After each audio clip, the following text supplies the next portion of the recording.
Serial review ഗാലറിയിലേക്ക് എല്ലാവർക്കും സ്വാഗതം. കൂടുതൽ സീരിയലുകളെക്കുറിച്ച് അറിയാൻ ഈ ചാനൽ സബ്സ്ക്രൈബ് ചെയ്ത് സപ്പോർട്ട് ചെയ്യണം കേട്ടോ. ചന്ദ്രകാന്തത്തിലെ നന്ദയ്ക്ക് കുറച്ച് നേരത്തെ കാത്തിരിപ്പിന് ശേഷം ബോധം തെളിയുകയാണ്. അങ്ങനെ ബോധം തെളിഞ്ഞതും നന്ദ ബെഡിൻ്റെ സൈഡിലൊക്കെ തൊട്ടു നോക്കുന്നുണ്ടായിരുന്നു. എൻ്റെ കുഞ്ഞ് എവിടെയാ? എൻ്റെ കുഞ്ഞിനെ കാണാനില്ല. അടുത്തു നിന്ന് അമ്മയോടും അന്വേഷിക്കുന്നുണ്ടായിരുന്നു. ഇതേ സമയം ഡോക്ടർ അവിടേക്ക് എത്തുകയും, കുഞ്ഞോ? ഏത് കുഞ്ഞ്? കുഞ്ഞല്ലേ നന്ദയുടെ വയറ്റിലുള്ളത്? അപ്പോൾ നന്ദ പറയുകയാണ്, എൻ്റെ വയറ്റിലല്ല കുഞ്ഞ്. സരോഗസി വഴി എനിക്കൊരു കുഞ്ഞിനെ കിട്ടിയിരുന്നു. ആ കുഞ്ഞിനെയും കൊണ്ടാണ് ഞാൻ ഭർത്താവുമായി പിണങ്ങി ഇറങ്ങിയത്. അയ്യോ, എൻ്റെ കുഞ്ഞിന് എന്ത് പറ്റി എന്ന് ചോദിക്കുന്നുണ്ടായിരുന്നു നന്ദ. ഇതേ സമയം അടുത്തു നിന്ന് അമ്മ പറഞ്ഞു കൊടുക്കുകയാണ്, മോൾ വന്ന ബസ് ഒരു കൊക്കയിലേക്ക് മറിഞ്ഞു. ബസ്സിലുണ്ടായിരുന്ന എല്ലാവരും തീവെന്ത് മരിച്ചു. മോൾ മാത്രമാണ് രക്ഷപ്പെട്ടത്. അതുകൊണ്ട് തന്നെ മോളുടെ കുഞ്ഞും മരിച്ചു കാണും. ഇത് കേട്ടത് നന്ദ പൊട്ടിക്കരയുന്നുണ്ടായിരുന്നു.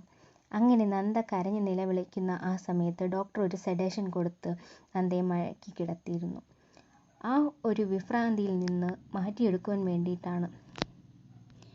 അങ്ങനെ വീണ്ടും ഉണർന്ന നന്ദയോട് കൂടെയുണ്ടായിരുന്ന അമ്മ പറയുകയാണ്, മോളെ, ഒരു കുഞ്ഞു പോയി. ആ സ്ഥാനത്ത് മോൾക്ക് ഒരു കുഞ്ഞിനെ കൂടെ തന്ന ദൈവം അനുഗ്രഹിച്ചു. അതാണ് ദൈവം. അതിനുശേഷം നന്ദയോട് ആ അമ്മ ചോദിക്കുകയാണ്, മോളെ, മോൾ എന്താ വീട് വിട്ട് ഇറങ്ങാൻ കാരണമെന്ന്. അപ്പോൾ നന്ദ പറയുകയാണ്, ജീവിതം തുടങ്ങിയത് മുതൽ നന്ദയുടെ ജീവിതം എത്തി നിൽക്കുന്നത് വരെയുള്ള കഥയെല്ലാം ആ അമ്മയോട് നന്ദ പറഞ്ഞു. പിങ്കി ഒരു വിഷപ്പാമ്പാണ്. അവൾ കാരണമാണ് എൻ്റെ ജീവിതം ഇങ്ങനെ ആയത്. ഞാൻ ഗൗതം സാറിനോട് പറഞ്ഞതാണ് പിങ്കിയെ ഇങ്ങോട്ട് കൊണ്ടുവരണ്ടെന്ന്. പക്ഷേ ഗൗതം സാർ അവളെ കൊണ്ടുവന്നു. എന്നെ അപമാനിച്ചു.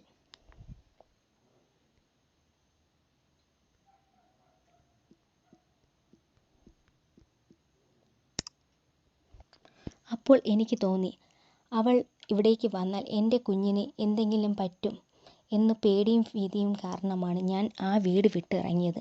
ഇനി ആ വീട്ടിലേക്ക് എനിക്ക് ഒരിക്കലും തിരിച്ചു പോകാൻ കഴിയില്ല. അതുകൊണ്ട് തന്നെ അമ്മ എന്നെ കൈവിടരുത്. നന്ദ ആ അമ്മയോട് പറഞ്ഞു. എൻ്റെ ഈ കുഞ്ഞ് വളരുന്നത് വരെ അമ്മ എനിക്ക് താമസിക്കാൻ ഒരു അഭയസ്ഥലം തരണമെന്ന് നന്ദ അമ്മയോട് പറയുകയാണ്. ഇത് കേട്ട അമ്മ പറയുകയാണ്, ഞാൻ ഒന്ന് ആലോചിക്കട്ടെ എന്ന്. അതിനുശേഷം ഹോസ്പിറ്റലിൽ നന്ദയുടെ പേര് വെട്ടുകയും ചെയ്തു. ഇതേ സമയം കൂടെയുണ്ടായിരുന്ന അമ്മ പറയുകയാണ്, ശാന്തിപുരം എന്ന ഗ്രാമത്തിലേക്ക് നന്ദയോട് പോകാൻ പറയുകയാണ്. മോൾക്കും മോളുടെ കുഞ്ഞിനും ഒരു പ്രശ്നവും വരില്ലെന്നും ആ അമ്മ പറയുന്നുണ്ടായിരുന്നു. മോളുടെ ചികിത്സ, മോളുടെ എല്ലാ കാര്യങ്ങളും എല്ലാം ശാന്തിപുരം നോക്കിക്കോളും.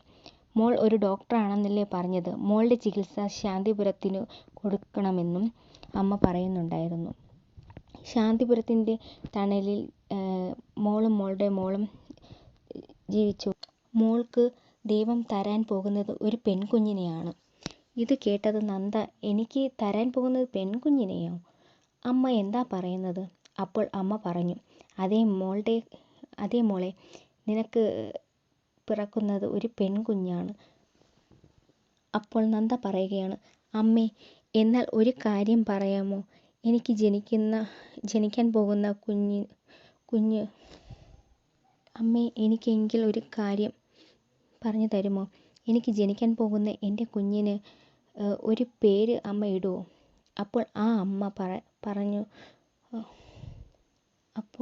അമ്മ കുറച്ചു നേരം ആലോചിച്ച് നിന്ന ശേഷം പറയുകയാണ്, ഗൗരി എന്ന്. അപ്പോൾ ആ അമ്മ കുറച്ചു നേരം ആലോചിച്ചതിന് ശേഷം പറയുന്ന പേരാണ് ഗൗരി. അതിനുശേഷം ആ അമ്മ പറയുകയാണ്, മോളെ, മോൾക്ക് വേണ്ട ഡ്രസ്സും കാര്യങ്ങളും മറ്റും കാറിൽ വെച്ചിട്ടുണ്ട്. ഇനി എന്താണ് വേണ്ടത് അതൊക്കെ ശാന്തിപുരം മോൾക്ക് തന്നോളും എന്ന് ആ അമ്മ നന്ദയോട് പറയുകയാണ്. അതേസമയം അമ്മ ഭഗവതി ഭഗവാനെ എന്നൊക്കെ വിളിച്ച് പ്രാർത്ഥിച്ച് കൊണ്ടാണ് ഈ എപ്പിസോഡ് കഴിയുന്നത്. അങ്ങനെ ശാന്തിപുരത്ത് ഒരു ഡോക്ടറിൻ്റെ വേഷത്തിലാണ് നന്ദ എത്താൻ പോകുന്നത്.